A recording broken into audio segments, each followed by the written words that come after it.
লালগোলা থানার একটি বড় সফল অভিযানে 276 গ্রাম হেরোইন উদ্ধার করা হয়েছে, যার বাজার মূল্য প্রায় 25 থেকে 27 লক্ষ টাকা। বিশেষ সূত্রে খবর পেয়ে লালগোলা থানার পুলিশ গতকাল রাতে ভবানীপুর থেকে দেওয়ানসরাই এনবিসি পেট্রোল পাম্পের পাশ থেকে এই সামগ্রী উদ্ধার করে। এতে দুজন সন্দেহভাজন ব্যক্তিকে গ্রেপ্তার করা হয়েছে, যাদের নাম নয়ন শেখ ও বাজিরুল ইসলাম, এবং তারা উত্তর ও দক্ষিণ লতিবে পাড়ার বাসিন্দা। এই অভিযানে নেতৃত্ব দিয়েছিলেন ভগবানগোলার এসডিপিও বিমান হালদার। এই ধরনের অভিযান লালগোলা থানায় নিয়মিত হচ্ছে, যেখানে হেরোইন পাচারের বিরুদ্ধে কঠোরভাবে পুলিশের অভিযান চলছে। পূর্বেও গোপন সূত্রে খবর পেয়ে লালগোলা থানার পুলিশ বিভিন্ন এলাকা থেকে বিপুল পরিমাণ হেরোইন উদ্ধার করেছে এবং মাদক পাচারকারীদের গ্রেপ্তার করেছে, যেগুলির বাজার মূল্য কোটি টাকার উপর হতে পারে।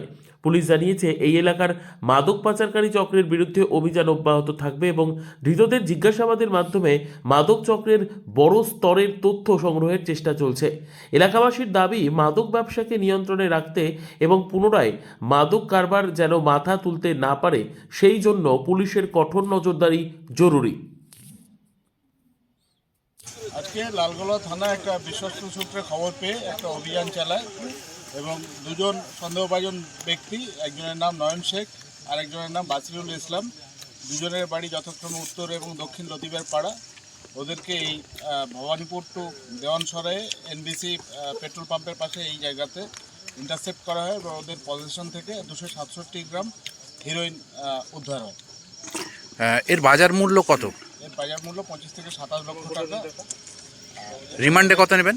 এদেরকে আমরা 9 দিনের রিমান্ড নেব। এই যে জেলার বিভিন্ন জায়গা সহ লালগুলাতেও পরস্পর এইভাবে বোমা পাওয়া যাচ্ছে এবং তার মধ্যে এই যে হেরোইন, এই বিষয়ে কি বার্তা দেবেন সমাজকে?